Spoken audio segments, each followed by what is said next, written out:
And I was thinking about this when I was holding my grandson this week. And it was interesting because when his dad was born, our firstborn son, I prayed over my son, and I knew that he was going to have a son as his first child.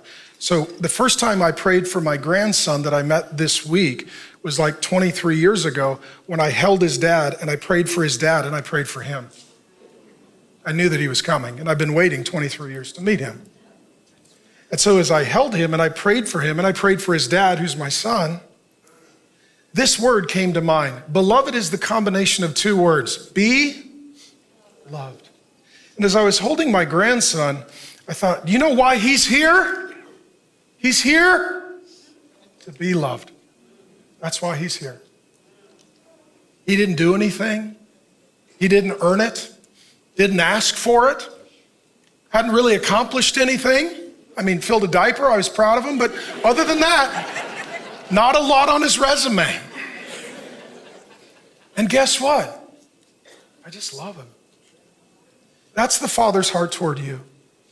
He can't love you anymore. He won't love you any less. The reason that he called you is so that you could be loved, and you're beloved. I want the Spirit of God to just let your soul soak in that. Once you know you're loved, it changes how you live. He goes on to say that you're kept by God. And some of you are here and you've rebelled and you've strayed and you've wandered and you've been prodigals. And you're like, oh my gosh, I shouldn't have done that. Why did I do that? I regret that. Oh man, I hope I don't get struck with lightning coming into church. You know, and you know you weren't living. The question is, God, how do you feel about me? Answer is, beloved.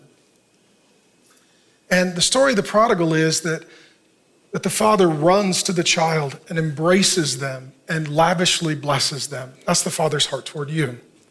And he has kept you. He has kept you. I know that some of you have been running, but if you turn around, he's been chasing. You've not gotten far. And sometimes people who have had seasons of rebellion or folly or prodigal, they will ask this question: have I lost my salvation? And sometimes people will ask it in another way: can a Christian lose their salvation? That's the wrong question. The question is, can God lose a Christian? Another way to say it is, will the father disown a child? If I didn't save myself, I can't unsave myself. If I didn't call myself, I can't uncall myself. If I didn't love myself, I can't unlove myself. The truth is this: nothing can separate you from the love of God. Nothing. Right? And receive this, rebel, not even you. You could say, God, I rejected you. And he's like, good thing I didn't reject you. Salvation is something that God starts, and he who began a good work in you is faithful to see it through to completion. In addition, not only are you kept, you are recipients of. It's like when you get adopted into a family, you get all these blessings, ever multiplying mercy from God, peace with God, and love to share with others, starting with fellow believers. And I like to say that God works for you and in you and through you.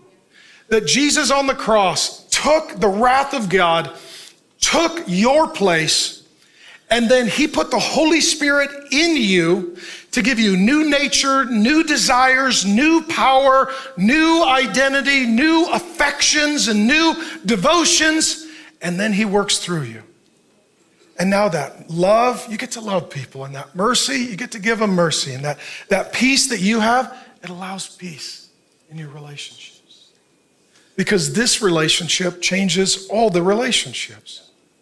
And it's this promise of this sweetness and newness of life.